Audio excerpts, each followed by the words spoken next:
Update on Friedreich Ataxia cardiomyopathy gene therapy clinical program. So just who we are. So me, I'm Greg Aubert. I'm a cardiologist by training. I still see patients in the cardiovascular genetics clinic in Chicago. And then now I'm also working at Lexeo, and that's why I'm here today. So I'm leading the clinical development of our cardiology program. And so the Friedreich Ataxia cardiomyopathy one is part of those.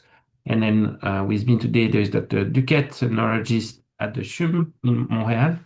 And then he will be the PI of the study that we're going to discuss today, the Clarity. So going to present a little bit about the gene therapy that we intend to use in later trial, and then Dr. Duquette will speak about the natural history we are conducting at his site and other site in the US.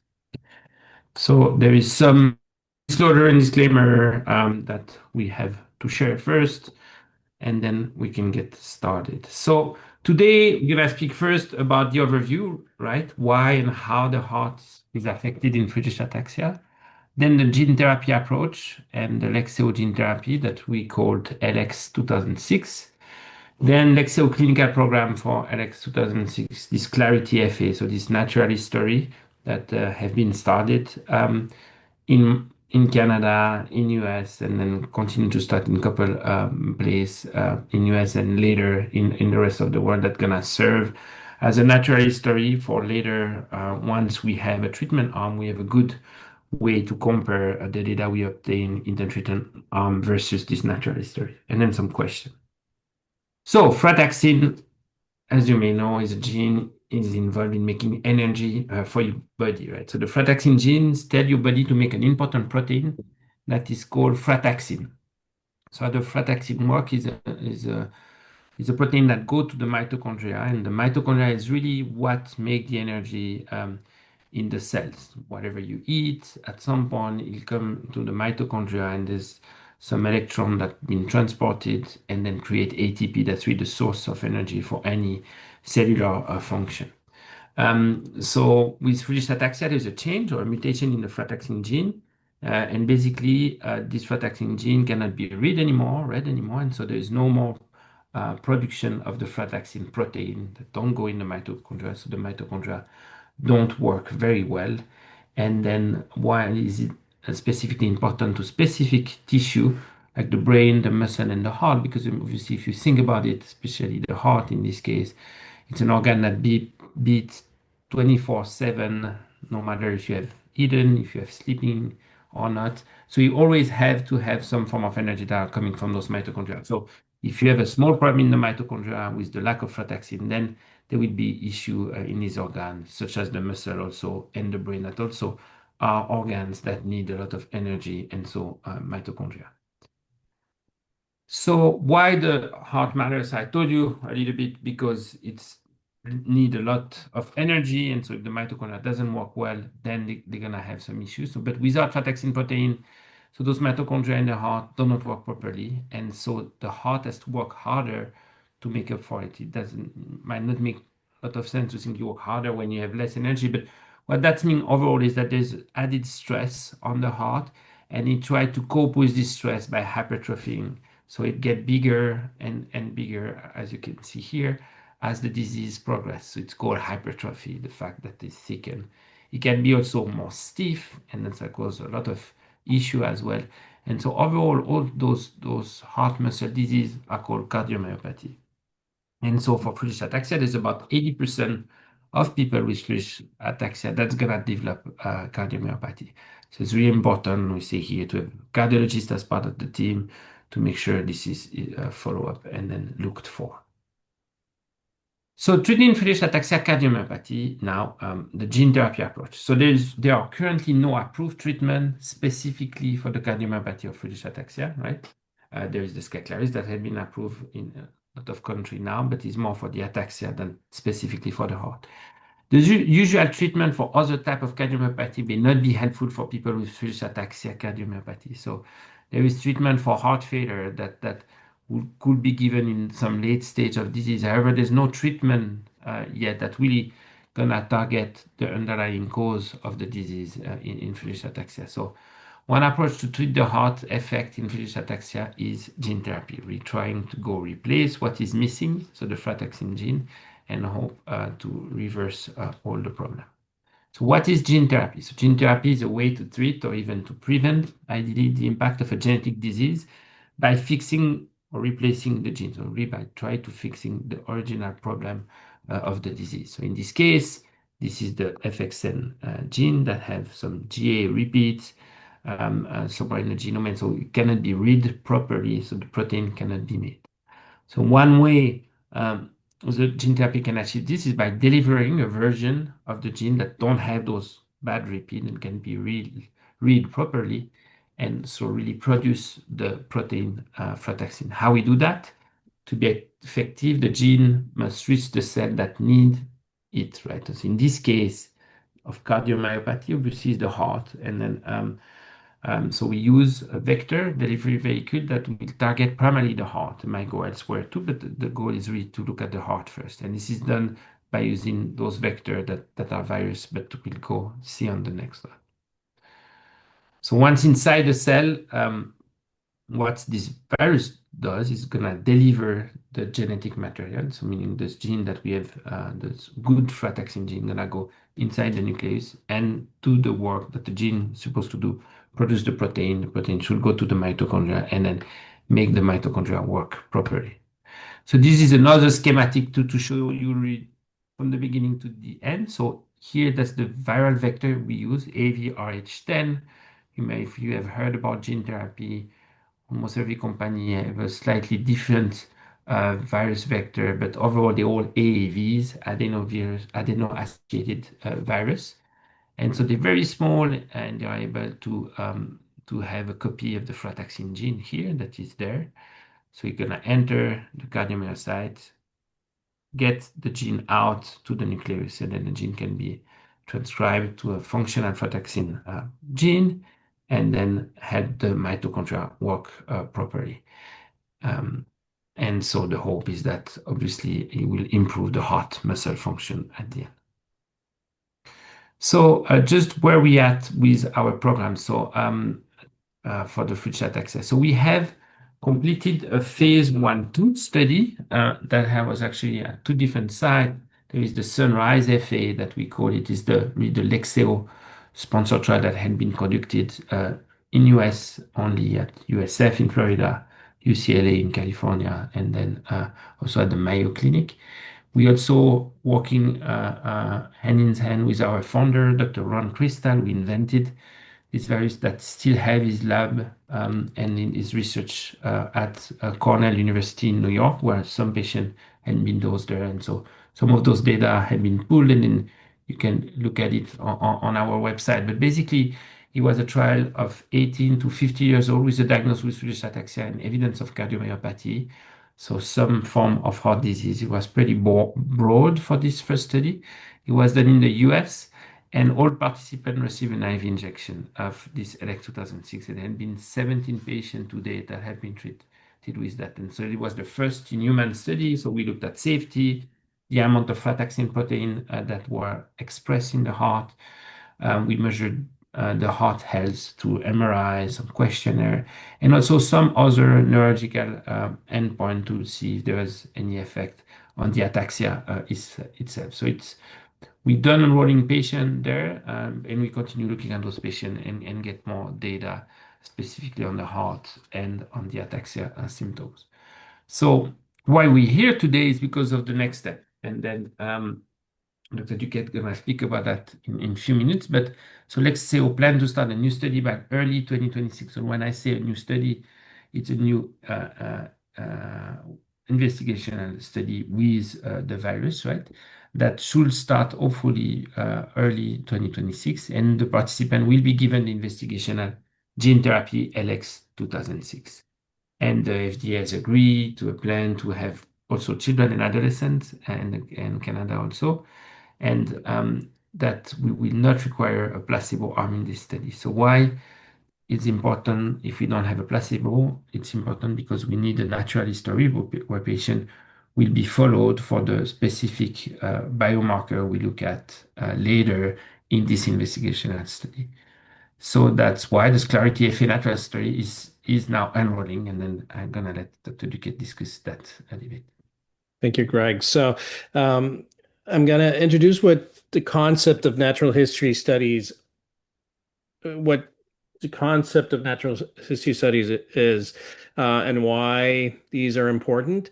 Some of you may aware of large natural history studies that specifically target FA, which one of which was called FA COMS, and one was called EFAGs, and now both of them have joined together called Unify.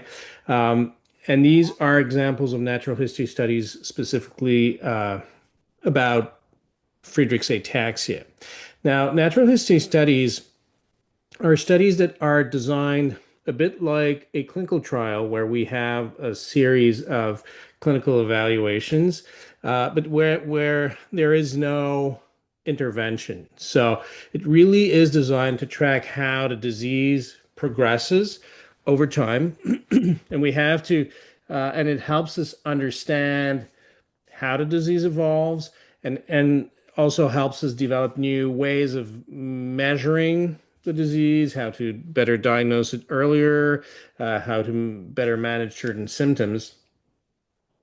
And obviously, as Greg said, in this case will be very important because we have a trial with where there is no placebo. So we need to have data that helps us understand how the heart disease, specifically in this case, would progress over a year's time.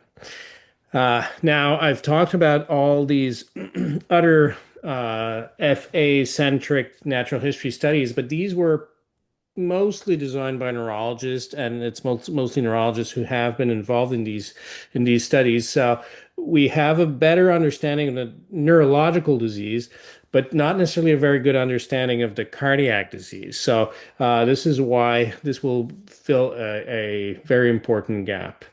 Now, we see this in the box down low, but it's important to understand that in the natural history study, there is no intervention. So in this case, for FA, people can be taking Skyclarys, for example, but it's not that will be the topic of the study. So there's no new intervention, only interventions that are current standard of care. Now we can move on to the next slide. Now, specifically, Clarity FA is sponsored by Lexeo, and it really is, as I said, designed to better understand how heart disease progresses in FA patients. As Greg said, about 80% of patients who have FA will develop heart disease, but we still have a lot to learn about how it develops and how it progresses. Um, It said, this data will also be compared with the data eventually collected in the new gene therapy study. We can move on. So how, yep, just back one. Yeah, I think I advanced too fast. Actually, Yeah. that's so that So you it will was about the yeah. design. The design will Uh, be after the results.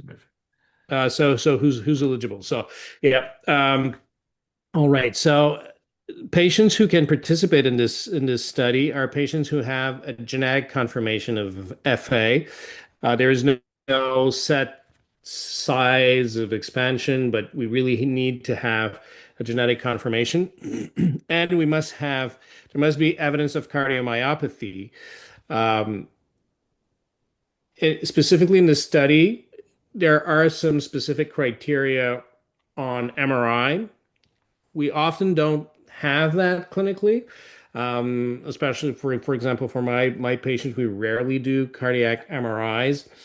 So we often rely on echocardiograms, which are guides to determine who might be a candidate, but the real criteria are really based on MRI that are done at the screening visit.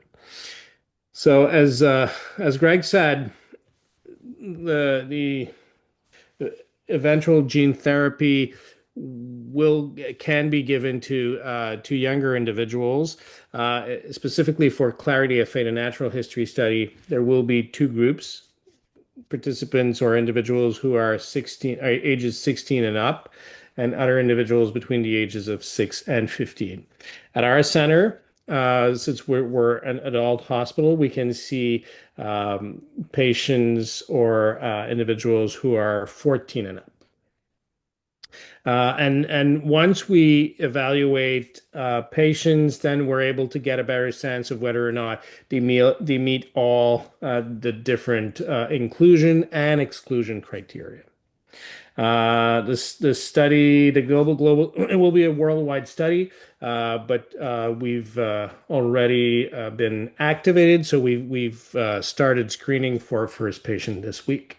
And as I said, people will be able to take Skyclaris during the certainly the natural history study, but the dose must have been stable for 12 weeks prior to the baseline visit. So we do a screening visit first, but Skyclaris, and then if patients are deemed eligible, we then do the baseline visit, and people need to have been on Skyclaris for at least at a stable dose for at least 12 weeks for that baseline visit.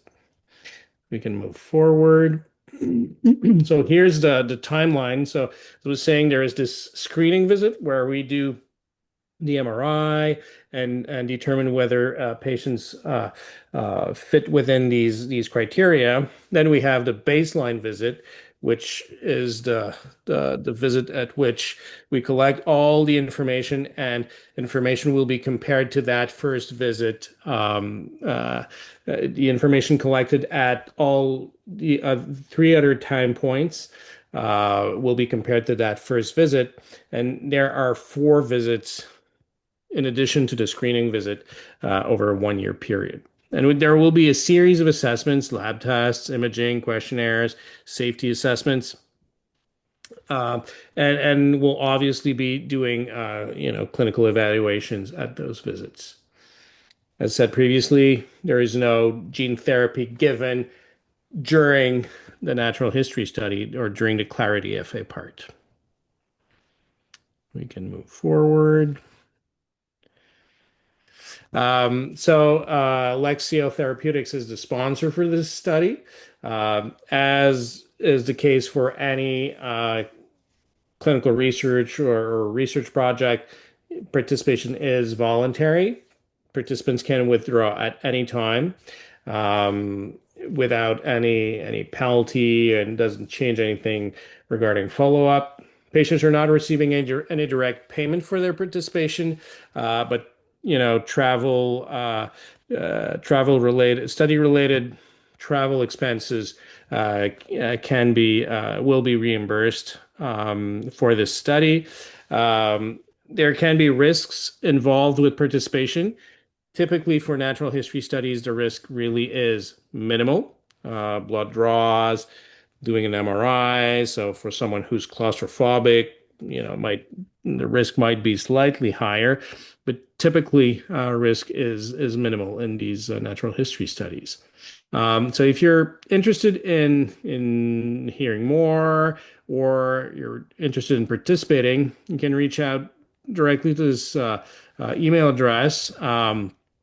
Or you can reach out to Ataxia Canada.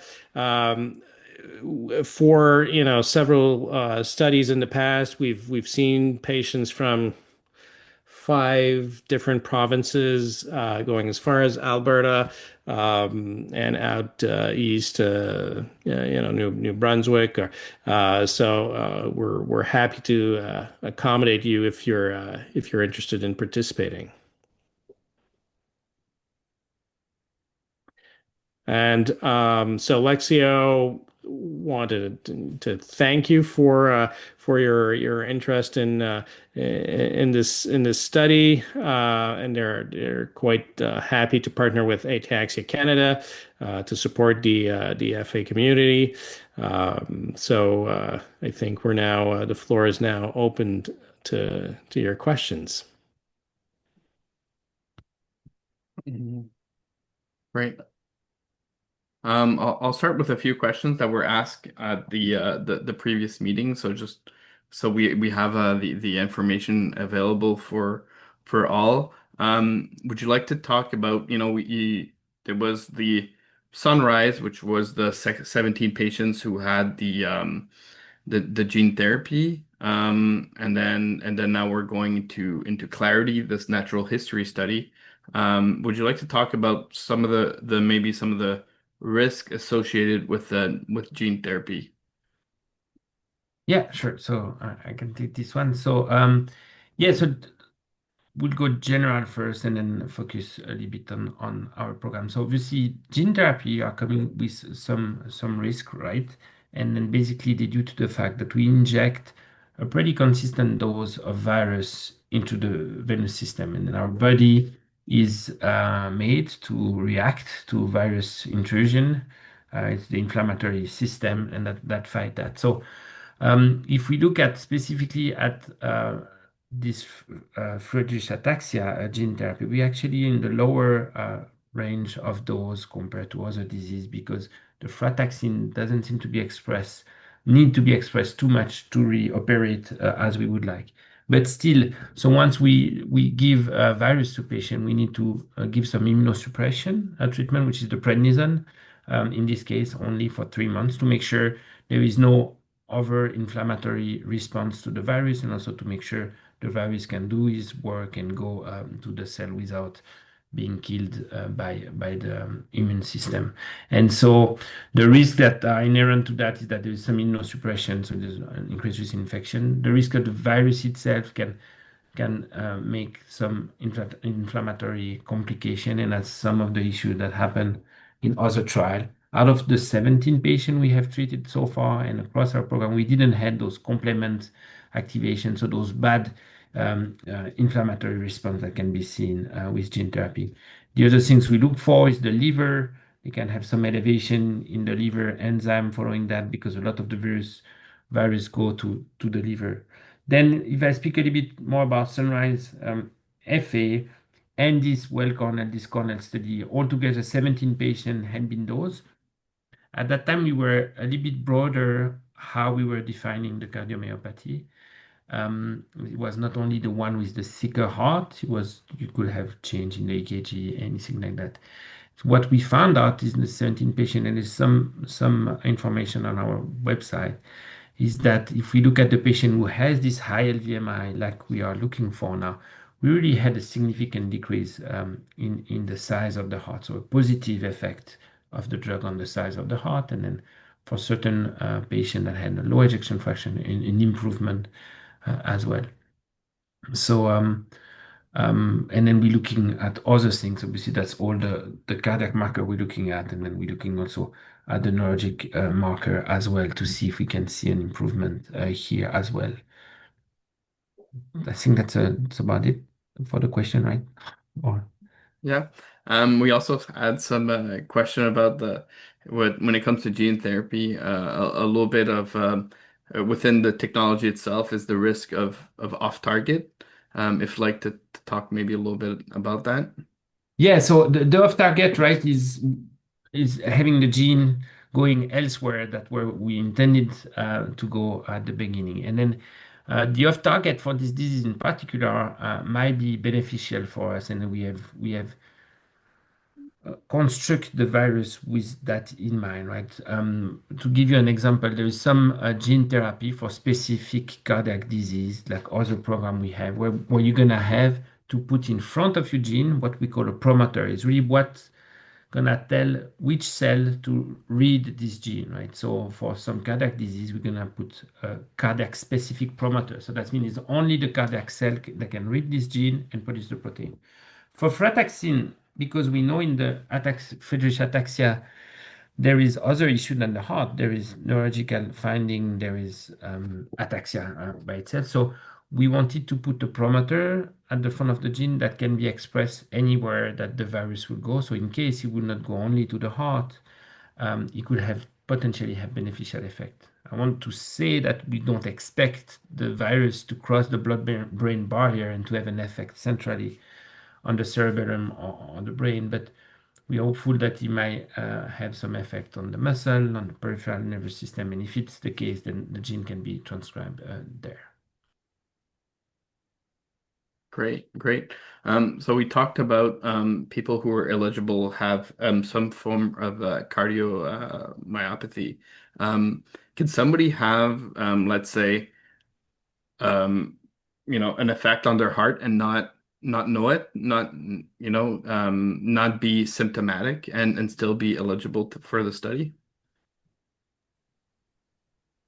Yes, certainly. It's a great question. So, uh, even though there are set of criteria and people need to have heart disease to be able to participate, indeed, patients may not have any symptoms uh, from their heart disease and still be eligible. And are people who, let's say, have a pacemaker or had any kind of form of surgery, ablation, still be eligible for trials and study? Yes, I would say overall, yes. There will be some specific timeline in terms of when an ablation might have been done, not to go right after. We also want to make sure there is no other cause of heart failure in those patients in the trial to make sure we can treat the disease and the cause is really absence of frataxin. So what I mean by that, if there is, a bad valvular disease, a recent myocardial infarction, a heart failure for another genetic reason, etc., those patients will not qualify. But overall, otherwise, if they're in stable condition, everything should be fine. Great. Maybe maybe last question, at least for me, and those were questions in the previous French. So I'm just trying to put all the information out there for everyone to hear. Um, you know, do you have a timeline, let's say, for this new clarity study? How long is it going to take? When are you planning to have results and a little bit on the timeline of the overall project and also the second phase of, let's say, phase 2, 3 for the gene therapy. Yeah, so yeah, I can speak about that as there's some future things that good. But yes, so as Dr. Duquette explained, we are starting in Canada and in other places in the US, the natural history now and enrolling as we speak. The goal is really to be able to start looking at the evolution of the disease and as it was said, to be able to compare that to the treatment arm. We really hope that we will be able to start enrolling patients in the treatment arm early 2026. It's always early what that means. I would say ideally Q1, probably in the first 3 months in the US first, because the regulatory, and then obviously Canada will come right after, and then some other country as well. How those two things are working together, we'll have to see. And then there was another question like that also. Do you need to be to coming from the natural history to then get treated? No, you don't have to, but most likely it would be beneficial if you really want to be treated because we will identify all those patients within the natural history, keep them at least 6 months up to a year within natural history, and then we'll be able to transition them out if they're willing to enter into the treatment arm. That will be another year.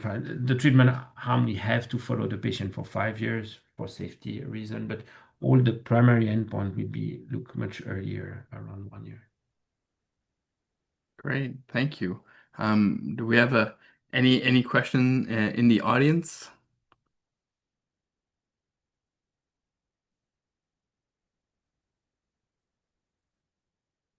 I know sometimes the clinical trial could have some technical jargons that some people might uh, double blind, placebo, like all of those things.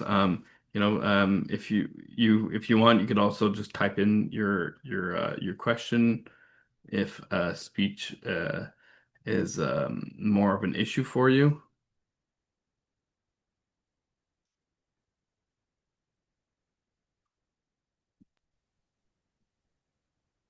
If you have any question, feel free to reach out directly to us. We'll be happy to answer them. And if you're considering participation, we'll be happy to have a chat with you and answer your specific questions um, pertaining to your personal history. Great. As I did last, I'll also put in the chat the link of Martine, which is your uh, nurse and coordinator and right arm, Antoine, who runs a big part of the clinic. So she's a big part, I think, of your clinic. So I think Yes, she's pretty a much. good she would be a good person Contact. That's to right. contact. So I'll put it in the chat for if anybody wants to grab that and also definitely, you have any questions, don't hesitate to write at the foundation. I'll also put the email there. Um,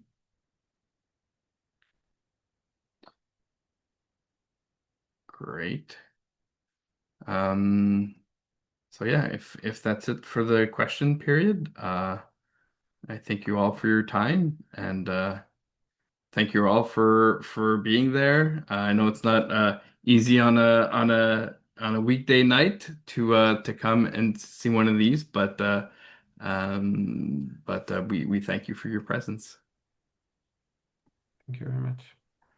Thank you. Bye bye. Bye. Thank you.